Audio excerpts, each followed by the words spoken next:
12-13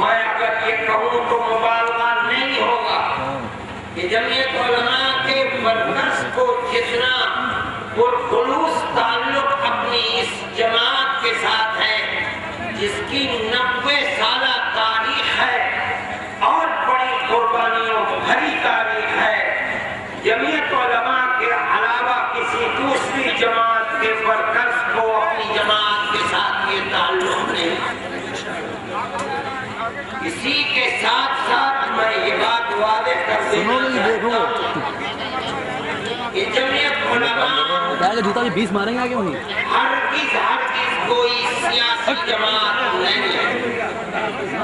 کسی جماعت کا سیاسی ہونا یا نہ ہونا اس کے دستور،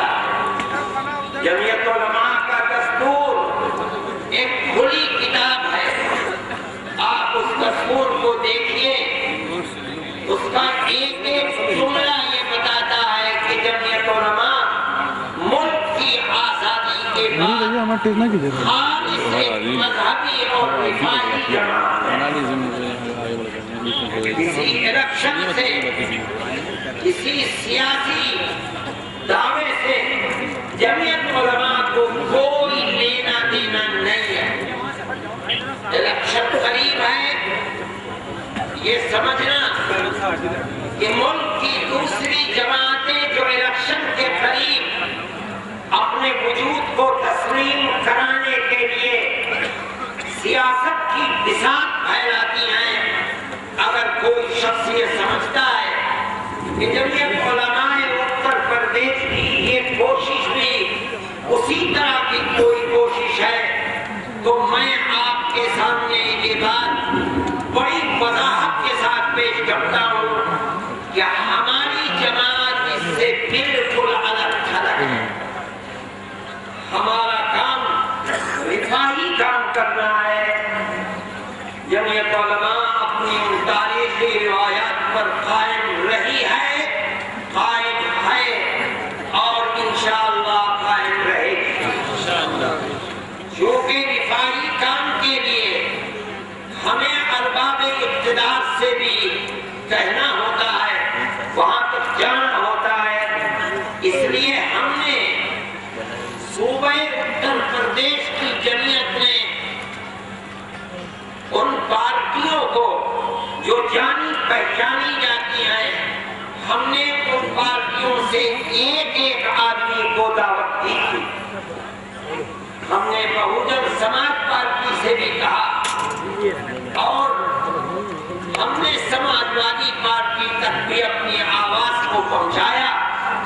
ہم نے کانگریس سے بھی کہا، اور ہو سکتا ہے کہ بہوجن سماج پارٹی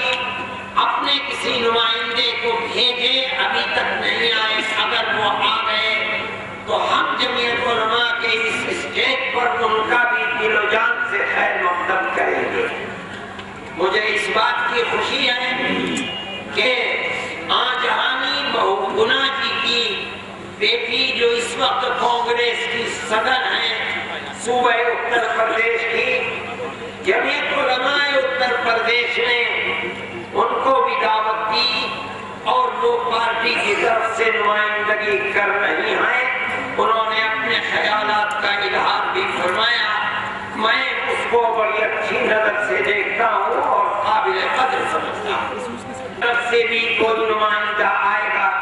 تو ہم دل و جان سے اس کا خیر مقدم کریں گے اور اپنے خیالات کے اظہار کا ان کو بھی موقع دیں گے۔ میرے بھائی، ہم نے جس وقت اس پروگرام کی داغ و بیر ڈالی تھی اور یہ فیصلہ کیا تھا کہ ہمیں بجائے دلی کے لکھنؤ کے اندر ایک پروگرام کرنا چاہیے اور اس پروگرام کے کیا خطوط ہونے چاہیے، ہم نے جب اس کے لیے اپنے جماعتی احباب کو جمع کیا تھا، جوڑا تھا، تو ہمارے ذہن میں یہ بات تھی کہ پورے ملک کے اندر مسلمان ظلم بربریت کا شکار ہے۔ مشرقی اطراف خصوصیت کے ساتھ پٹنہ ہاؤس کے اندر، اس کے اندر خاص طریقے پر یو پی کے مشرقی ابرار نشانے کے اوپر تھے اور بے شمار بچوں کو ہراساں کیا گیا، پریشان کیا گیا۔ وہ بچے جو اعلیٰ تعلیم حاصل کر رہے تھے وہ اس تعلیم سے محروم ہو گئے۔ وہ بچے جو اعلیٰ تعلیم حاصل کر کے 1.5-2 لاکھ روپے ماہانہ کما رہے تھے، ان کو پکڑا گیا اور جیسے ہی پکڑا گیا ان کی ملازمتیں ختم ہو گئیں اور یہاں تک بات پہنچی کہ وہ بچے جو مشرقی یو پی کے رہنے والے دلی میں کرائے کے مکانات لے کر پڑھتے تھے، اعلیٰ تعلیم حاصل کرتے تھے، ان کے لیے کرائے کے مکانات کے دروازے بند ہو گئے۔ وہ لوگ چھوڑ چھوڑ کر بھاگے اور اعظم گڑھ اور جونپور خصوصیت سے آج بھی اس پریشانی میں اپنے درد کا احساس کر رہا ہے۔ ہم نے یہ چاہا کہ ہم مشرقی اضلاع کے قریب پروگرام کریں۔ ہو سکتا تھا کہ ہم یہ پروگرام اعظم گڑھ میں کرتے، جونپور میں کرتے، مگر ہم جن دروازوں پر دستک دینا چاہتے تھے، جہاں تک اپنے احتجاج کو پہنچانا چاہتے تھے، اپنے دلی جذبات کا اظہار کرنا چاہتے تھے، ہمارے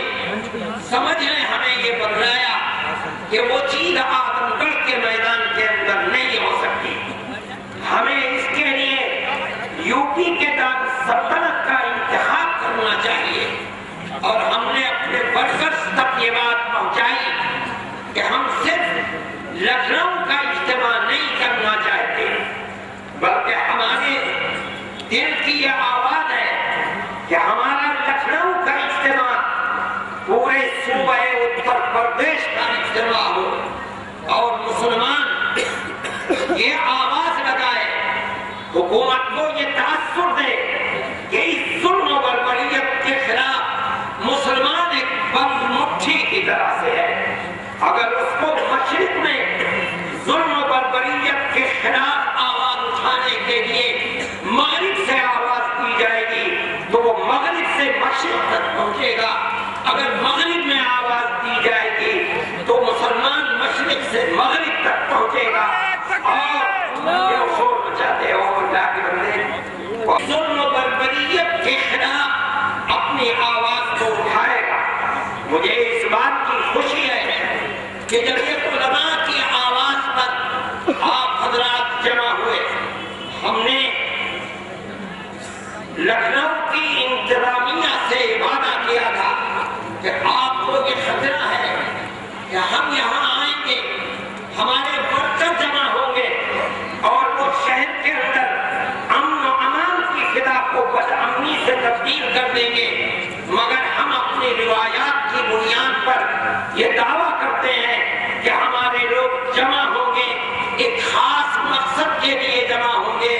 اور جمعیت علماء کے پلیٹ فارم سے اس کے پیغام کو لے کر انتہائی پرسکون انداز میں لکھنؤ سے چلے جائیں۔ ہمیں اس بات کی خوشی ہے کہ انہوں نے ہماری اس بات کو قبول کیا، ہمارے ساتھ پورا تعاون کیا اور انشاءاللہ ہم نے جو وعدہ کیا تھا ہم اس وعدے کے اوپر قائم ہیں اور پرسکون انداز میں ہمارا یہ اجتماع اب تک چل رہا ہے اور انشاءاللہ چلتا رہے گا۔ میرے بھائی، ہم یہ بات جمعیت علماء کے پلیٹ فارم سے برابر کہتے رہے ہیں کہ ان 4 سالوں کے اندر مسلمان کو ایک قومی حیثیت سے دہشت گرد بنا کر پیش کرنے کی پوری کوشش کی جاتی رہی ہے اور یہاں کا فرقہ پرست دماغ جو بدقسمتی سے اس ملک کے ہر شعبے کے اندر بیٹھا ہوا ہے، اعلیٰ سے اعلیٰ جگہ کے اوپر بیٹھا ہوا ہے، وہ برابر یہ پروگرام بناتا رہا اور اس پروگرام کو لے کر اس نے پورے ملک کے اندر یہ ثابت کرنے کی کوشش 4 سالوں میں کی ہے کہ اس ملک کے اندر مسلمان بحیثیت قوم کے دہشت گرد ہے اور دہشت گردی کرتا ہے۔ اسے وبا کے دور میں کہتے رہے کہ نہیں مسلمان دہشت گرد نہیں ہے، لوگ کہتے تھے کہ افراد دہشت گرد ہو سکتے ہیں، ہم یہ کہتے تھے کہ ہمارا دعویٰ ہے کہ افراد بھی دہشت گرد نہیں ہے۔ حقیقت یہ ہے کہ موجودہ ان 4 سالوں کے اندر اس گھناؤنی تحریک کو تحریک بنا کر پیش کرنے میں سب سے زیادہ خراب کردار پاٹل ہوم منسٹر کا ہے، جو اپنے RSS کے دل و دماغ کے ساتھ کانگریس کی کرسی اقتدار پر بیٹھ کر 4 سال تک RSS کے پروگرام کو ننگا ناچ نچواتا رہا اور مسلمان کو بحیثیت قوم کے دہشت گرد بنا کر پیش کرتا رہا۔ میں نے یہ بات کانگریس پارٹی کے اعلیٰ سے اعلیٰ چوٹی کے ارباب اقتدار سے کہی، میں نے سونیا جی سے کہا، میں نے ان کو خط لکھا، میں نے گفتگو کے اندر برابر میری ان کے ساتھ گفتگو 55 منٹ کی گفتگو رہی۔ لوگ دیکھ کر کہنے لگے کہ بھئی اتنی لمبی بات، میں نے کہا کہ ہمارے کچھ مدعات ہیں ان کو لے کر پیش کرتے رہے۔ 55 منٹ کی گفتگو میں نے یہ بات کہی کہ مسلمان دہشت گرد نہیں ہے، اور میں آپ سے یہ بات کہتا ہوں کہ 60 سال ملک کی آزادی کو ہو گئے، ان 60 سالوں میں RSS، بجرنگ دل اور شیو سینا نے پورے ہندوستان میں مسلمان قوم کو وہ نقصان نہیں پہنچایا جتنا 4 سال میں آپ کے ہوم منسٹر نے نقصان پہنچایا۔ وہ اپنی تمام شیوراج پاٹل نے نقصان پہنچایا۔ یہ تمام کے تمام واقعات جو رونما ہو رہے ہیں، میں